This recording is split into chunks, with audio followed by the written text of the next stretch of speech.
Hello everyone, so welcome to my YouTube channel. सो आज हम इस वीडियो के अंदर सबसे पहला जो काम करेंगे, कंप्लीट करेंगे हमारा मिडलवेयर का सेटअप। उसके बाद कंप्लीट करेंगे जो रिमेनिंग कंट्रोलर रह गया था कल के वीडियो के अंदर, उसको कंप्लीट करेंगे। उसके बाद हम राउट्स को भी अपडेट करेंगे। राउट के अंदर जो प्रोटेक्टेड राउट है उसको हम अपडेट करेंगे, राइट। उसके बाद हम क्लाउडिनरी का सेटअप करेंगे। क्लाउडिनरी का सेटअप बेसिकली हम क्यों करेंगे, जब कोई यूज़र में भी अपना प्रोफाइल पिक अपडेट करना चाहे तो उसको वो कैसे अपडेट कर सकता है, वो इस वीडियो में हम करेंगे। उसके बाद फिर लास्ट में हम गिटहब पे अपना कोड को अपडेट करेंगे, राइट। क्या करेंगे, लास्ट में अपना गिटहब को कोड को अपडेट करेंगे। सो चलिए बिना किसी देरी के इस वीडियो को कंटिन्यू करते हैं। हम आ गए यहाँ पे अपने जो VS कोड का। अभी तक मेरा कोड स्ट्रक्चर कुछ इस तरह दिखाई दे रहा है। सबसे पहले हम मिडलवेयर के अंदर आएंगे और एक फ़ाइल क्रिएट करेंगे, जिस फाइल का नेमिंग रख सकते हैं हम auth dot middleware dot JS, right. हमने इस फाइल का नाम रखा auth dot middleware dot JS नाम रखा, ठीक है। उसके बाद हम इसके अंदर इंपोर्ट करेंगे, ठीक है। मिडल वेयर, देखो मिडल वेयर क्रिएट करने के लिए हम क्या करते हैं, इसके अंदर भी हमको JWT का नीड पड़ता है, क्योंकि हमारे पास जो टोकन होती है उस टोकन को हम यहाँ पे डिकोड करते हैं।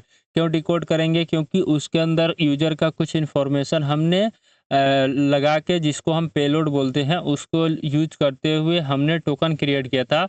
इसलिए हम डिकोड करेंगे ताकि हमारे पास वो यूज़र का इन्फॉर्मेशन आ जाएगा, ठीक है। और उस यूज़र के इन्फॉर्मेशन को हम रिक्वेस्ट के बॉडी के अंदर सेव कर देंगे, राइट। तो हम यहाँ पे JWT को ले लेंगे फ्रॉम जेसॉन वेब टोकन के अंदर से। सो ऑल राइट, हमने यहाँ पे JWT को जेसॉन वेब टोकन के अंदर से इंपोर्ट करा लिया। That is the instance of JWT।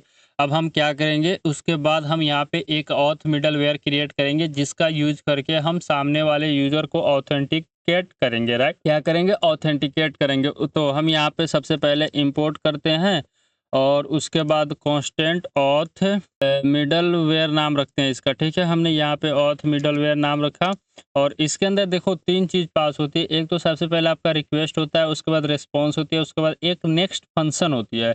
अब इस नेक्स्ट फंक्शन को क्यों हम पास करते हैं, अभी मैं आपको बताता हूँ, ठीक है। रिक्वेस्ट को हमने यहाँ पे पास कर दिया, रेस्ट को पास कर दिया, साथ में हमने यहाँ पे नेक्स्ट को पास कर दिया, राइट।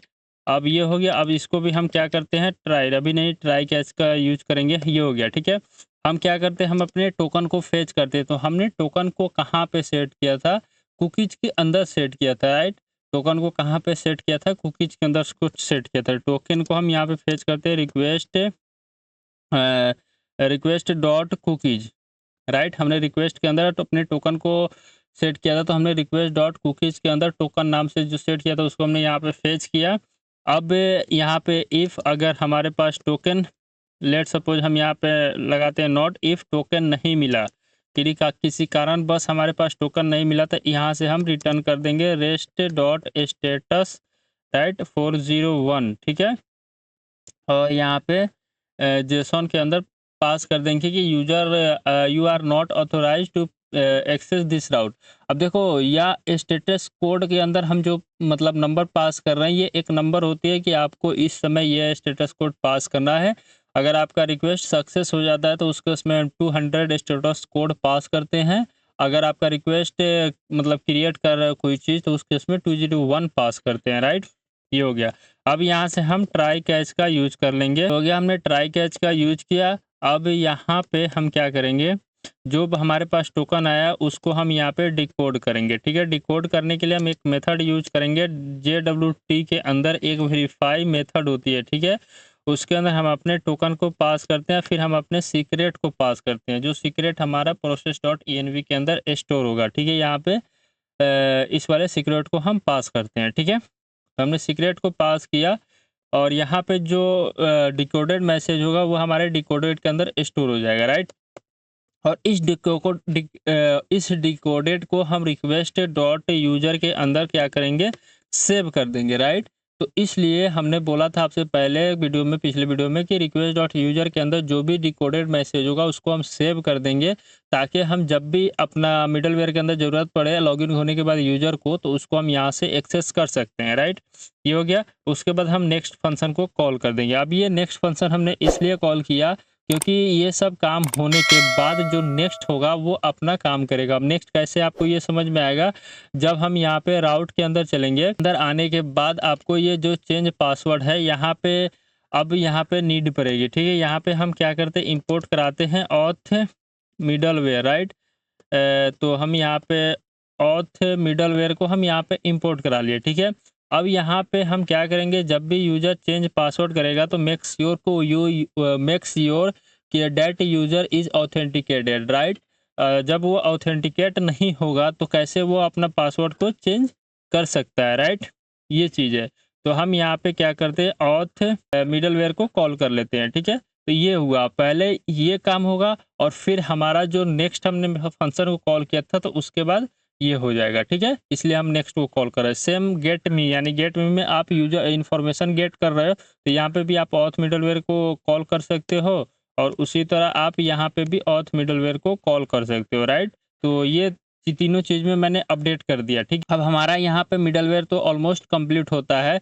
लेट सपोज आपको प्रोटेक्टेड या राउटिंग करना है, जैसे मतलब कि रोल के बेस के हिसाब से राउटिंग को कैटेगराइज करना है, तो उसके लिए आप यहाँ पे ऐड कर सकते हैं दो मिडलवेयर और ऐड कर सकते हैं, if constant, right. If constant auth user, सिर्फ यूजर के लिए ये होगा, ठीक है। और यहाँ पे आपको सेम फंक्शन होगी, ठीक है। हमने सेम फंक्शन लगाया और यहाँ पे हम ट्राई एंड कैच का यूज करके एरर सेंड कर देंगे, राइट। तो ये हो गया। अब आपको कुछ नहीं करना है, आप सिर्फ इफ़ कंडीशन लगाएंगे, ठीक है। और यहाँ पे हमने रिक्वेस्ट के अंदर जो यूज़र को सेट किया था उसके हिसाब से हम यहाँ पे इफ़ ये इक्वल हो जाता है, ठीक है। ये इक्वल हो जाता है किसके, एडमिन के इक्वल, ठीक है। तो यहाँ पे हम क्या करेंगे, नेक्स्ट को कॉल कर देंगे। मतलब कि ये अगर इसके इक्वल आता है नेक्स्ट को कॉल करेंगे, ये आपके लिए एडमिन का राउट है। अदरवाइज एक रिस्पॉन्स सेट कर देंगे कि you are not authorise to access this route. मतलब हमने क्या किया कि रिक्वेस्ट डॉट यूजर के अंदर, रिक्वेस्ट डॉट यूजर के अंदर अगर ये इक्वल हो जाता है एडमिन राउट के इक्वल, ठीक है, तो that is the admin user है ना, तो यहाँ पे हम यूजर को सेव कर देंगे, ठीक है। तो ये अगर यहाँ पे रिक्वेस्ट डॉट यूजर के अंदर और यूजर नहीं ही इसके अंदर अगर रोल भी तो हमने ऐड किया ना, रोल से वेरीफाई कर रहे हैं। Request dot user dot roll अगर हमारा यूजर के इक्वल आ जाता है तो ये राउट यूजर के लिए है, अदरवाइज आप नॉट ऑथोराइज हो, राइट। उसी तरह आप क्या कर सकते हैं, तो एडमिन के लिए पास कर सकते हैं, राइट। तो हमने यहाँ पे एडमिन का भी कंप्लीट कर लिया, ठीक है। तो आप दोनों को मतलब कि इस तरह आप ये बस यही दो फंक्शन से आप प्रोटेक्टेड और क्या बोलते हैं, प्रोटेक्टेड राउट को कैटेगराइज कर सकते हैं, ठीक है। अब ये कैसे यूज करेंगे, उसी तरह जब आप ऑथ डॉट राउट डॉट जेएस के अंदर कोई और राउट को ऐड करना चाहते हैं जो स्पेसिफिक यूजर के लिए है, जो स्पेसिफिक आपका एडमिन के लिए है, तो उस हिसाब से आप इस दोनों को यूज कर सकते हैं, सेम जिस तरह हमने ऑथ मिडल का यूज किया था। तो अभी हम इस प्रोजेक्ट को कंप्लीट करते हैं और देन हम इसको यूज करके आपको बताऊंगा, ठीक है। हमारा मिडलवेयर यहाँ पे कंप्लीट होता है, ठीक है। अब हम चलते हैं अपने कंट्रोलर के अंदर, पहले हम इसको कंप्लीट कर लेते हैं, देन हम आगे की काम करेंगे। तो हमारा चेंज पासवर्ड के अंदर हमको यहाँ पे ईमेल के नीड पड़ रही थी, ठीक है। तो हम एक काम करेंगे, यहाँ से डॉट यूज़र फेच करेंगे, ठीक है। हमने यहाँ पे यूज़र फेच करना है, या एक काम करते हैं यूज़र की आईडी फेच करते हैं, ठीक है। हम यहाँ पे आईडी फेच करेंगे, कहाँ से, रिक्वेस्ट डॉट यूज़र से, ठीक है। हमने यहाँ से यूज़र फेच आईडी फेच कर लिया। अब इस आईडी का यूज करते हुए हम यूज़र फाइंड करेंगे, ठीक है। हमने यहाँ पे यूज़र ही फाइंड किया था, तो उसी आईडी से हम यूज़र फाइंड कर लेंगे कांस्टेंट, और इस तरह हमने फाइंड करेंगे यूज़र, तो हमारे पास यूज़र आ जाएगी और उस यूज़र का पासवर्ड हम यहाँ पे आसानी से अपडेट करेंगे। तो अब इस कोड के अंदर कोई एरर नहीं आना चाहिए। मेक श्योर कि हमारा कोड अच्छे से लिखा होगा। जब हम इस कोड को टेस्ट करेंगे तो कुछ ना कुछ यहाँ पे एरर आपको देखने को मिलेगा, ठीक है। तो ये हमारा अपडेट हो चुका। जो कि चेंज पासवर्ड था। उसी तरह हम गेट मी जब करेंगे तो सेम कोड होगा। सबसे पहले हम आईडी फाइंड करेंगे रिक्वेस्ट डॉट यूजर के अंदर से। क्यों हम ये फाइंड कर रहे हैं? क्योंकि हमने मिडलवेयर के अंदर रिक्वेस्ट डॉट यूजर करके सेट किया था, जैसे कि यहाँ पे आप देख सकते हैं। ठीक है, जो डिकोडेड मैसेज है वो यहाँ पे सेट हो चुका है, तो हम इसको आसानी से यूज कर सकते हैं। और हमने इसके अंदर से आईडी को डीस्ट्रक्चर कर लिया। ठीक है, अब इस आईडी का यूज करके हम यूजर फाइंड कर सकते हैं, और यूजर हमको नहीं मिला तो एक वैलिडेशन हमने यहाँ पे ऐड कर दिया और रिटर्न कर देंगे रिस्पॉन्स विथ यूजर। लेकिन हमारे पास यूजर के अंदर पासवर्ड भी आ सकता है, तो हम यहाँ पे क्या करेंगे, डॉट के अंदर, ठीक है, सेलेक्ट लगा लेंगे कि पासवर्ड हमारा यहाँ से रिमूव हो जाए, और यहाँ पे हम यूज़र को पास कर देंगे। ठीक है, तो ये हमारा कंप्लीट गेट मी का जो कंट्रोलर था वो हो चुका। ठीक है, तो इस तरह हम क्या करते हैं, मतलब यूज करते हैं। उसके बाद हमारा आता है अपडेट प्रोफाइल। अब देखो, अपडेट प्रोफाइल के अंदर आप क्या क्या इंफॉर्मेशन को अपडेट कर सकते हैं, तो ये मैं आपके लिए होमवर्क देता हूँ ताकि आप इसको कंप्लीट करना। मैं तो करा ही दूँगा, सेम है। सबसे पहले आपको यूज़र के आईडी फेच करना है, और फिर इसके अंदर जो भी इन्फॉर्मेशन हमको अपडेट करना है, लेट्स सपोज़ उसका नेम वगैरह है, सब चीज़ फेच करना है। ठीक है, और इफ एल्स के आधार पे, जैसे कि इफ एल्स के आधार पे आप उसके जो भी इन्फॉर्मेशन को ऐड करना वो भी मतलब जो भी अपडेट करना वो उसको इफ एल्स के आधार पे आप अपडेट कर सकते हैं। ठीक है, आपके लिए उसके लिए एक एरे क्रिएट करना पड़ेगा, चाहे एक वेरिएबल बना सकते हैं। ठीक है, मैंने आपको हिंट दे दिया, तो आप इसको क्रिएट करना। ठीक है, आपको एज ए होमवर्क दे देता हूँ। ठीक है, ताकि आपको भी तो कुछ क्रिएट करने में मज़ा आएगा। ठीक है, तो मैंने इसको होमवर्क में दिया, मैं इसको कंप्लीट कर दूंगा वीडियो ख़त्म होने के बाद। ठीक है, या नेक्स्ट वीडियो में कंप्लीट कर देंगे। ठीक है, सो अभी तक हमने मिडलवेयर के कंसेप्ट को सेटअप कर चुके हैं। उसके बाद उससे पहले जो वीडियो था उसके अंदर हमने कंट्रोलर का फंक्शनैलिटी को ऐड किया था, तो उसके अंदर रिमेनिंग कंट्रोलर रह गया था, तो उसी को हमने सेटअप कर लिया, राइट। अब हमारा आता है क्लाउडिनरी का सेटअप करना, राइट। तो अब हम क्लाउडिनरी का सेटअप कर रहे हैं, तो अभी आपके माइंड में आ रहा होगा एक बात कि इसका हम सेटअप क्यों कर रहे हैं, राइट। तो इसका सेटअप हम इसलिए कर रहे हैं क्योंकि में भी कोई भी यूज़र चाहेगा कि अपना प्रोफ़ाइल को हम अपडेट कर लें, तो उसके लिए पिक होगा, उसको सेटअप करना पड़ेगा। ठीक है, तो उसके लिए आप क्या कर सकते हैं, सिंपल क्लाउडिनरी सर्च करेंगे गूगल के ऊपर, तो आपको क्लाउडिनरी यहाँ पे दिखाई देगा। इसके वेबसाइट के ऊपर आना है और इधर देखना, नैप बार के अंदर डॉक्यूमेंटेशन होगा, इसके ऊपर आप क्लिक करना, और यहाँ पे क्विक स्टार्ट पे क्लिक करना, राइट। ठीक है, क्विक स्टार्ट।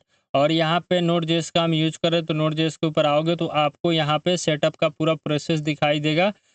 सबसे पहले इंस्टॉल करना है एसडीके को। अब ये एसडीके क्या होता है, मतलब कि सॉफ्टवेयर डेवलपमेंट किट होता है। ठीक है, आप इसको कॉपी कर लेना और अपने वीएस कोड के अंदर आना और टर्मिनल को ओपन करना, और यहाँ पे एक बार क्लियर कर लेना। ठीक है, उसके बाद सीडी करके अपने बैकएंड के अंदर ले जाना, बैकएंड फ़ोल्डर के अंदर, और वहाँ पे इस कमांड को मतलब रन कराना, तो ये आपके सिस्टम के अंदर इंस्टॉल हो जाएगा। ठीक है, अब ये तो इंस्टॉल कर लिया हमने क्लाउडिनरी को। ठीक है, स्टेप क्या कर रहा है, setup your environment variable. Environment के अंदर क्लाउडिनरी का यूआरएल रख सकते हैं, और यूआरएल या मतलब ये ले सकते हैं, यूआरएल के थ्रू आप कर सकते हैं। ठीक है, तो हमारा सबसे पहले काम है कि कॉन्फ़िगरेशन सेट करना क्लाउडिनरी का। ठीक है, तो यहाँ पे देख सकते हैं इसने कॉन्फ़िगरेशन कैसे सेटअप किया है, create a new file index.js, right, copy and paste the flowing this into file. मतलब आपको एक index.js फाइल क्रिएट करना है जिसके अंदर आपको ये सब सेटअप करना है। ठीक है, बट मैं ये नहीं करूँगा, अभी मैं आपको बताता हूँ मैं क्या करूँगा। ठीक है, उसके बाद ये सब तो सेम कोड है, इस तरह हम करेंगे। ठीक है, तो सबसे पहले हम कॉन्फ़िगरेशन सेटअप करते हैं, तो चलते हैं अपने प्रोजेक्ट फाइल के अंदर, वीएस कोड के अंदर यानी कि, और उसके बाद हम कॉन्फ़िगरेशन के अंदर आएँगे, और यहाँ पे हम एक फ़ाइल क्रिएट करेंगे, नेम दे देंगे उसका भी क्लाउडिनरी। ठीक है, क्लाउडिनरी नेम देते हैं .js। ठीक है, इसलिए हमने इसका भी नेमिंग क्लाउडिनरी दे दिया ताकि आसान, इसका कॉन्फ़िगरेशन हम सेट करें तो इसका नाम हम क्लाउडिनरी दिए, यहाँ पे हम रीनेम कर लेंगे और यहाँ पे क्लाउडिनरी दे दिए। ठीक है, उसके बाद अब हम क्या करेंगे, यहाँ पे इंपोर्ट कर लेंगे अपना। ठीक है, इंपोर्ट क्लाउडिनरी। ठीक है, यहाँ पे हमने क्लाउडिनरी को इंपोर्ट किया, उसके बाद फिर हम यहाँ पे इंपोर्ट करेंगे .env को, और इसको भी हम यहाँ से कॉन्फ़िगर सेट कर देंगे। अब देखो क्लाउडिनरी का कॉन्फ़िगरेशन सेट करने के लिए आपको इसके डॉक्यूमेंटेशन के अंदर कहीं नहीं दिखाई देगा कि हम कैसे क्लाउडिनरी के कॉन्फ़िगरेशन सेटअप कर सकते हैं। अगर आप एक्सप्लोर करेंगे, लेट्स सपोज़ हम यहाँ पे देखते हैं कि इसका दिखाई देता है कि नहीं? तो यहाँ पे भी नहीं है, इमेज वीडियो ट्रांसफर एसेट और ये सब चीज़। तो एक काम करता हूँ, मैं आपको दिखाता हूँ कि कैसे आप सेटअप कर सकते थे। डॉट क्लाउडिनरी कॉन्फ़िग हम मतलब कि वेरिएबल का नाम देते हैं, उसके बाद इसके अंदर कुछ इन्फॉर्मेशन पास करना पड़ता है, जो कि आपको मैं बताऊँगा कैसे आप ले सकते हैं। तो फर्स्ट क्लाउड नेम बताना होगा, एपीआई की बताना होगा, एपीआई सीक्रेट आपको बताना होगा, ठीक है? ये 3 चीज़ आपको बताना होगा, तो ये कैसे आप ले सकते हैं। फ़र्स्ट ऑफ ऑल कि इसको मैं यहाँ से कॉपी करता हूँ और डॉट एनवी के अंदर इसको मैं पेस्ट कर देता हूँ, ठीक है? हमारा जो क्लाउडिनरी एपीआई की है, इसको यहाँ से कॉपी करके और मैं इसके अंदर पेस्ट कर देता हूँ, ठीक है? उसके बाद हम क्लाउडिनरी के अंदर हमारा क्लाउडिनरी एपीआई सीक्रेट था, इसको भी हम यहाँ से कॉपी करके और यहाँ पे हम पेस्ट कर देता हूँ, ठीक है? तो ये चीज़ हो गया। अब हम क्या करेंगे, इसको यहाँ से एक्सपोर्ट कर देंगे, ठीक है? हमने इसको यहाँ से एक्सपोर्ट कर दिया है। क्लाउडिनरी डॉट कॉन्फ़िग करके हमने कॉन्फ़िगरेशन को यहाँ से एक्सपोर्ट कर दिया। अब एक चीज़ है कि मैं क्यों इसको यहाँ से कॉन्फ़िग के माध्यम से सेंड किया है, तो जब आप यहाँ पे देखेंगे तो क्लाउडिनरी कॉन्फ़िग के अंदर हम काम कर रहे हैं, ठीक है? तो इसलिए हमने उसको क्लाउडिनरी डॉट कॉन्फ़िग करके सेंड किया है, ठीक है? नेक्स्ट हमारा बारी आती है कि हम अपलोड एन इमेज कैसे हम अपलोड करेंगे, तो उसके लिए हमको एक फंक्शन राइट डाउन करना पड़ेगा, ठीक है? आप चाहे तो जैसे कि मैं यहाँ पे है ना, यहाँ पे भी आप कर सकते हैं क्लाउडिनरी, ठीक है? क्लाउडिनरी कॉन्फ़िग सेटअप यहीं पे आप आसानी से कर सकते हैं और यहाँ पे जब हम एक्सपोर्ट कर रहे हैं तो यहाँ से इसको रिमूव कर लेते हैं, ठीक है? और यहाँ पे क्लाउडिनरी कॉन्फ़िग को हम एक्सपोर्ट कर देंगे और सबसे आसान है कि हम इसका नेमिंग जो है ना, ठीक है, इतना ही रहने देते हैं। और अब हम चलते हैं अपना यूटिल्स के अंदर और इसके अंदर एक फ़ाइल क्रिएट करेंगे, अपलोड अपलोड अवतार या इमेज डॉट जेएस, ठीक है? उसके बाद हम यहाँ पे इंपोर्ट करेंगे अपना क्लाउडी कॉन्फ़िग, ठीक है? हमने क्लाउडिनरी कॉन्फ़िग को इंपोर्ट कर लिया, कहाँ से? डॉट जेएस के अंदर से, ठीक है? उसके बाद हम यहाँ पे एक फंक्शन क्रिएट करेंगे, क्रिएट वन फंक्शन, ठीक है? हम यहाँ पे नाम देते हैं create one function for upload an image, ठीक है? तो हम यहाँ पे एक्सपोर्ट कर लेंगे कांस्टेंट अपलोड इमेज। अब यहाँ पे हमको फ़ाइल चाहिए, ठीक है? फ़ाइल तो हम दे देंगे ट्राई एंड कैच का यूज़ कर लेंगे, सिंपल सा। अब देखो इसके अंदर हमने इमेज पाथ या फ़ाइल पाथ जो बताना है बता सकते हैं, उसके बाद हमको एक ऑप्शन क्रिएट करना पड़ता है। तो ऑप्शन के अंदर कुछ नहीं होता है, आपको फ़ाइल नेम को ट्रू मार्क करते हैं, यूनिक फ़ाइल नेम होना चाहिए, ओवरराइड को ट्रू कर देते हैं। तो सबसे पहले हम यहाँ पे एक ऑप्शन क्रिएट करते हैं, ठीक है? कांस्टेंट ऑप्शन, ठीक है? हम यहाँ पे एक ऑप्शन क्रिएट करते हैं और यहाँ पे फ़ोल्डर नेम देना चाहते हो दे सकते हो, डिफ़ॉल्ट होता है। तो हम यहाँ पे फ़ाइल नेम को ट्रू मार्क करेंगे, ठीक है? ओरिजिनल फ़ाइल ले लेना और उसके बाद आप यूनिक फ़ाइल नेम दे देना, ठीक है? यूनिक फ़ाइल नेम को आपको फ़ॉल्स मार्क करते हैं, ठीक है? उसके बाद फ़ोल्डर आप दे सकते हैं, अदरवाइज़ ओवरराइट यहाँ पे हम ट्रू कर दें क्या? ओवरराइट को हम यहाँ पे ट्रू मार्क कर दिए, ठीक है? ये हो गया। अब हम क्या करेंगे, हमारा यहाँ तक तो हो चुका, ऑप्शन क्रिएट कर लिया। अब नेक्स्ट है कि आप ट्राई कैच का यूज़ करके और अपलोड वाला काम कर सकते हैं। तो ये जो हम ऑप्शन क्रिएट किए हैं, ये अपने ट्राई से बाहर क्रिएट कर लेते हैं, ठीक है? हम क्या करें, ट्राई कैच का जो ब्लॉक है ना, उसके बाहर हम अपना ऑप्शन यहाँ पे क्रिएट कर लिए, ठीक है? ये हो गया। अब देखो, ये हम क्या करते हैं, कांस्टेंट रिज़ल्ट, ठीक है? हम रिज़ल्ट लेते हैं और यहाँ पे अवेट का यूज़ करेंगे और क्लाउडिनरी कॉन्फ़िग अपलोड फ़ाइल का पाथ पास कर देंगे और ऑप्शन को पास कर देंगे, ठीक है? उसके बाद हम यहाँ से रिटर्न कर देंगे रिज़ल्ट को, बस इतना ही हमने किया। तो आई थिंक अब इतना हो चुका है। इसने भी यही किया है कि रिज़ल्ट के अंदर क्लाउडिनरी अपलोडर डॉट अपलोड, ठीक है? इमेज पाथ एंड ऑप्शन पास किया और उसके बाद हम यहाँ पे पब्लिक आईडी पास कर रहे हैं, रिज़ल्ट पास कर रहे हैं। तो एक बार हम काम करेंगे, जब हम इसको टेस्ट करेंगे तो एक बार यहाँ पे हम देख लेंगे कि रिजल्ट के अंदर हमारे रिजल्ट के अंदर क्या ऐसा इन्फॉर्मेशन आ रहा है, उस हिसाब से हम यहाँ से रिजल्ट के अंदर सेंड करेंगे। एक सिक्योर यूआरएल आती है जिसको मैं सेंड करता हूँ, ठीक है। एक बार हम देखते हैं कि यहाँ पे सिक्योर यूआरएल मिला कि नहीं, ठीक है। उस हिसाब से अपलोड इमेज है और यहाँ पे इमेज का पाथ मतलब सेट इमेज अपलोड पाथ ये हो जाएगा। और एक देखते हैं कि मतलब मोर एक्सप्लोर करने के लिए हम ऐसा सर्च करता हूँ कि how to upload image on Cloudinary and get a link या यूआरएल लिंक, ठीक है। मैंने इस तरह सेंड किया। तो अब देखते हैं कि एआई हमारा क्या रिस्पॉन्स दे रहा है, ठीक है। हमने अपना कॉन्फ़िगरेशन सेट किया था और जब हम रिज़ल्ट को Cloudinary dot uploader dot upload image and यहीं से हमको सिक्योर यूआरएल मिलेगा, ठीक है। तो उसमें टेंशन मत लीजिए, हमने कंसोल लॉग कर लिया है। आगे जब हम इसका मतलब कि क्या करेंगे, जब हम इसका क्या क्या बोलते हैं, जब हम इसका यूज़ करेंगे वहाँ पे आपको बताएँगे। तो इसके लिए मैंने इसका जो कंट्रोलर है, जब आप कंट्रोलर के अंदर जाएँगे, ठीक है, तो यहाँ पे हम ना जब हम आपके कंट्रोलर के अंदर अपडेट प्रोफाइल, इसको हमने आपको होमवर्क में दिया है, तो आप करना और ट्राई करना कि क्लाउडिनरी का इंटीग्रेट करना है यहाँ पे आप कैसे क्लाउडिनरी का सेटअप कर सकते हैं। उसके लिए आपको एक चीज़ और मतलब यूज़ करना होगा। वहाँ पे हमने ऑलरेडी इसको इंस्टॉल कर दिए हैं, एक्सप्रेस फाइल अपलोड का जो मेथड है, इसको आप कैसे यूज़ कर सकते हैं, उसको आप ट्राई करना एक्सेस करने के लिए। जैसे हमने एक्सप्रेस जेसॉन का यूज़ किया, उसी तरह आप एक्सप्रेस फाइल अपलोड का यूज़ कर सकते हैं। मैं बताता हूँ, npm एक्सप्रेस फाइल अपलोड, ठीक है। आप यहाँ पे जाइएगा, ठीक है, और इसको यहाँ से ओपन कीजिएगा और आपको ये बताएगा कि आप कैसे इसको यूज कर सकते हैं। देख लीजिए यहाँ पे,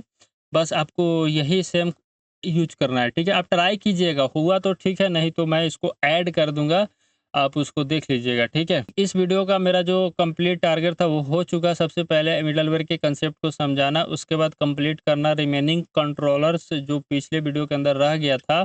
उसके बाद हमको क्लाउडिनरी का सेटअप करना था और उसका एक फंक्शन क्रिएट करना था जिसका यूज़ करके हम अपने इमेज को क्लाउडिनरी के ऊपर अपलोड कर सकते हैं। और जो हमारा ये इन्वायरमेंट वेरिएबल के अंदर ये सब जो है, आपको ये कैसे ले सकते हैं, मैं इसको आपको जब टेस्ट वाले वीडियो आएगी उसके अंदर आपको बताऊंगा। I think next video test का ही होगा जिसके अंदर हम पूरे कोड को टेस्ट करेंगे यूजिंग पोस्टमैन, राइट।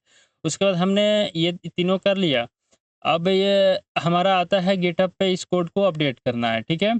फिर मैंने मिस्टेक किया कि मैंने इनिशियल में अपना क्या बोलते हैं, ब्रांच नहीं चेंज किया। चलो कोई नहीं, ब्रांच हमने जब नहीं चेंज किया, सेम ब्रांच पे इसको अपलोड कर देते हैं। npm नो npm नहीं, सबसे पहले हम यहाँ से इसको यहाँ से रिमूव कर लेते हैं और गिट ऐड, ठीक है। हमने यहाँ से गिट ऐड किया और उसके बाद गिट कमिट करेंगे -m एंड बैकएंड। यहाँ पे हम लिखते हैं backend code almost complete, right. हमने ये लिखा एंड ये हो चुका। उसके बाद गिट पुश ओरिजिन, अभी मेन ब्रांच पे ही है मैं, तो इसलिए मेन पे इसको पुश कर दिया। तो ये हमारा कोड गिटहब के ऊपर मिल गया, जिसका लिंक आपको वीडियो को डिस्क्रिप्शन में मिल जाएगी, ठीक है। इस वीडियो में इतना ही। अगर आपको ये प्रोजेक्ट का सीरीज और हमको समझाने का तरीका और हमको कोडिंग करके या प्रोजेक्ट बनाने का तरीका आपको अच्छा लग रहा होगा, तो उसके लिए आप एक फीडबैक कमेंट कर सकते हैं, ठीक है। और एक अच्छा भी कमेंट कर सकते हैं जिससे हमको मोटिवेशन मिले और मैं अच्छे तरीके से आपके लिए प्रोजेक्ट सीरीज लाता रहूँ, ठीक है। आगे आने वाले वीडियो के अंदर हम एआई से रिलेटेड भी प्रोजेक्ट क्रिएट करेंगे। उसको मैं क्या किया हूँ, कैटेगराइज करके और नंबर में ऑर्डर करके रखा हूँ, क्योंकि बीच में कुछ दिन गैप हो चुका था ना, तो उस हिसाब से मैं शुरू से स्टार्ट किया हूँ और शुरू से मैं अपना लर्निंग कर रहा हूँ और उसके साथ साथ मैं आपको वीडियो बना के जो मैं पढ़ रहा हूँ वो भी आपके साथ शेयर कर रहा हूँ, ठीक है। तो इसमें टेंशन मत लीजिएगा, ठीक है। बस आपका एक छोटा सा सपोर्ट चाहिए जो कि आप सपोर्ट कर सकते हैं, ठीक है। तो ये हो गया। अगर आप यहाँ तक रुक चुके हैं तो आपको मेरे यूट्यूब चैनल को अभी तक सब्सक्राइब नहीं किया तो प्लीज़ सब्सक्राइब कर दीजिए और इस वीडियो को लाइक करके और इस वीडियो को अपने दोस्तों के साथ शेयर कर दीजिएगा, जितना हो सके उतना शेयर कर दीजिए, ठीक है। सो आपसे मिलते हैं नेक्स्ट पार्ट के अंदर, तब तक के लिए